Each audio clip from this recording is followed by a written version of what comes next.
Hello, Year 12. Some of you have been submitting your essays to me since the trials, which is fantastic. But I wanted to once again take you through the essay that I wrote for you as an example to show you what's strong and what's weak about it so that you can start to apply it to your own writing because having read some more of your draft essays, some of you are still missing certain elements from your essay. So I thought it'd be good for you to go through what exactly you need in your essay to make it strong. Firstly, do you need to follow the alarm structure? No, you don't. In advanced English, you should be getting to a point now where you can go beyond the scaffold and write in your own unique style. Having said that, everything that is in the alarm needs to be in your essay in various ways. So whether you stick to the scaffold and stick to it clearly or you play around with the scaffold is up to you, as long as you have everything that is in that alarm scaffold in your essay. Now, having a look at this one, let's start off with looking at the introduction here. You'll see that firstly I have started here, this part here, with a motherhood statement. Do you need a motherhood statement? No, you don't. I just chose for this one, and this was an answer to your trial question, I just chose for this one to use the motherhood statement because for this, my particular response to this particular question, it suited the response that I was going to use and it helped shape the argument that I was going to use. Would I use a motherhood statement every time? No, probably not. In fact, I usually don't. So, but this was just to show you that you can use them. We then, after the motherhood statement, we then here go into the thesis statement, which is a direct response to the question. I have used key terms from the question, dystopian universes, social issues, and this is my response to the question. I haven't just rewritten the question out as a statement. I have actually made a response to it. Now here, what I have done is I have referred to both the texts that are used for Module A intertextual perspectives. And then as I go through, you see, encourage the responders to critically reflect on several societal and political issues.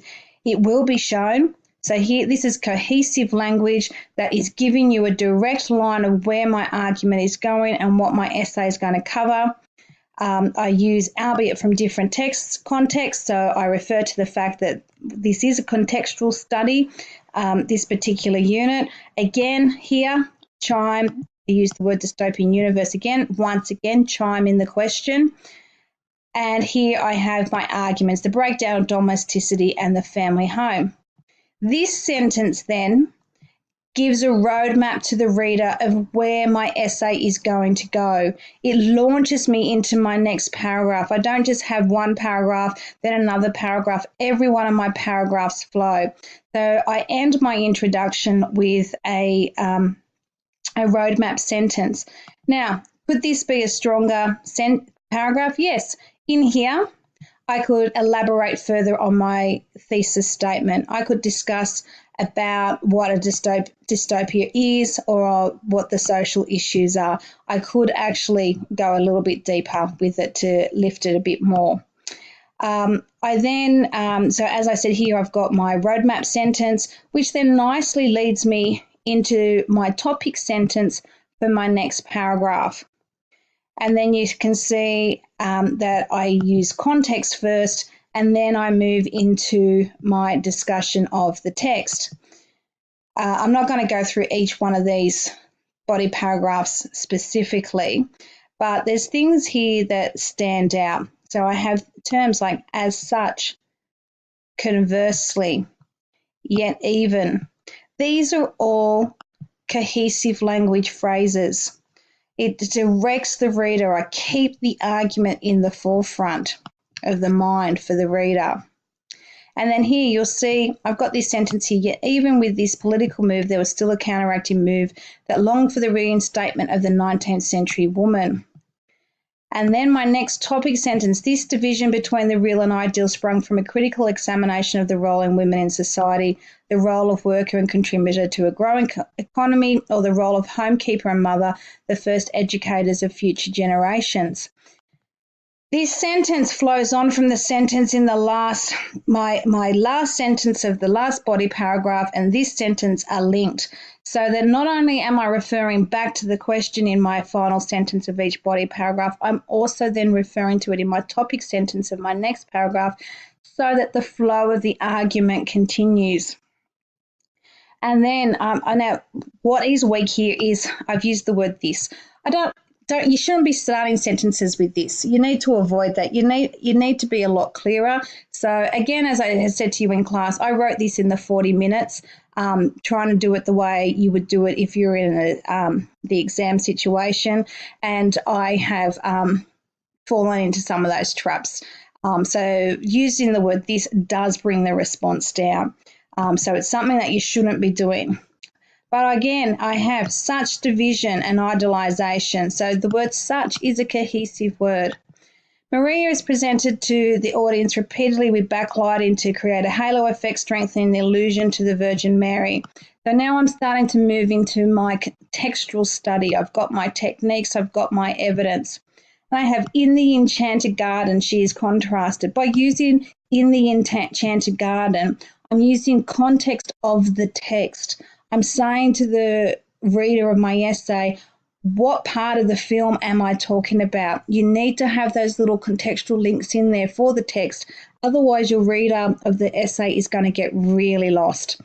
And then I move on. I have a lot of evidence in here where I'm very specific about how I break it down, and I break that evidence down quite deeply. I don't just jump around the film looking at all variety of scenes. I stick to the one scene and I stick to the one piece of evidence and just analyze it in its entirety.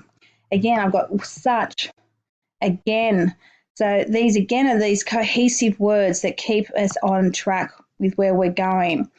I keep using words such as society, societal norms. These are all chime in the question that you had in your trial. Here, there's an error. I probably should have just had whether today's audience would accept Lang's perspective. That would have been a lot better than whether or not. The or not is not necessary. But here, I've got will ultimately lead to the loss of domesticity.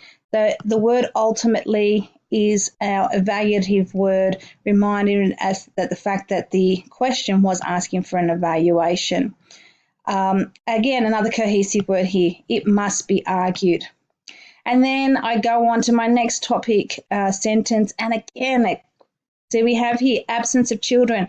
It is the absence of children. Can you see that repetition from one sentence to the next?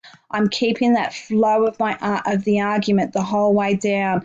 And again, we've got such breakdown. Now here, I have integration, quite a good integration, and this is something that you should also be looking at doing. So now I'm talking about 1984, and I've got such breakdown is revealed with greater ferocity by Orwell in 1994. In Metropolis, the audience witnesses a shift from love and intimate relationships to relationships based on lust, whereas in 1984, lust is also removed and the act of sex, although engaging by Winston and Catherine with the sole purpose of procreation, blah, blah, blah.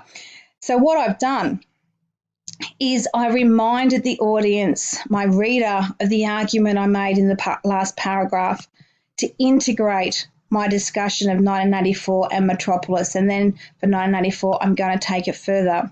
Now, for this module, I am dealing with Metropolis before I'm dealing with 1984 because it is contextual study, and Metropolis in terms of context comes before 1984.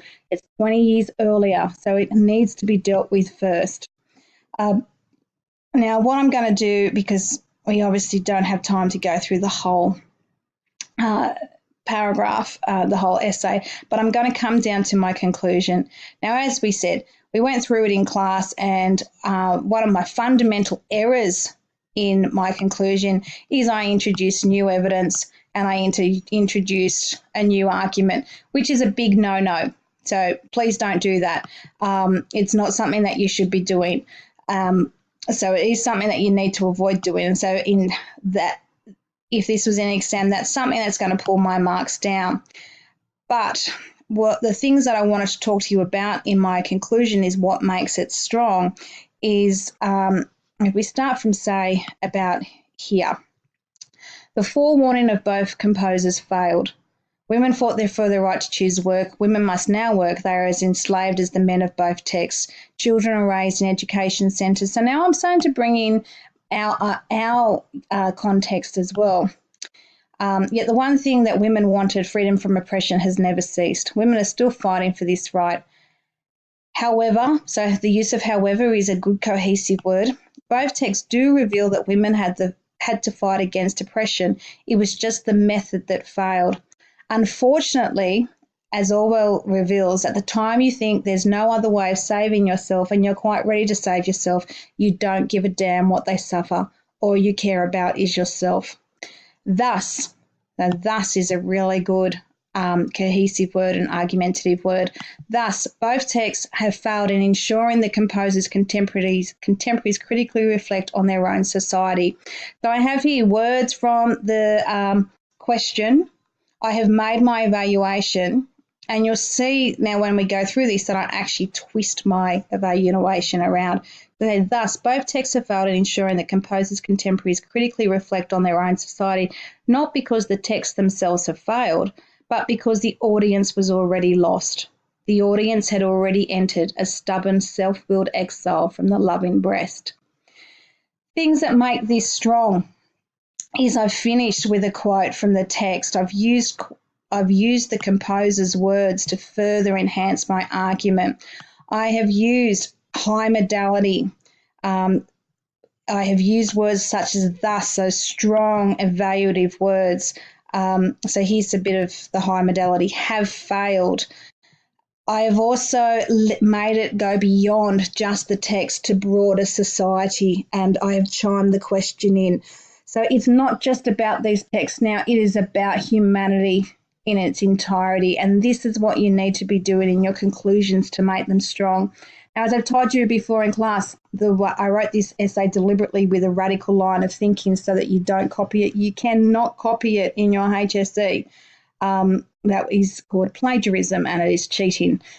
So you can't use any of it, but it is as an example for how you should be aiming to the level you need to be getting your writing at. I hope this helps. Good luck in your HSC.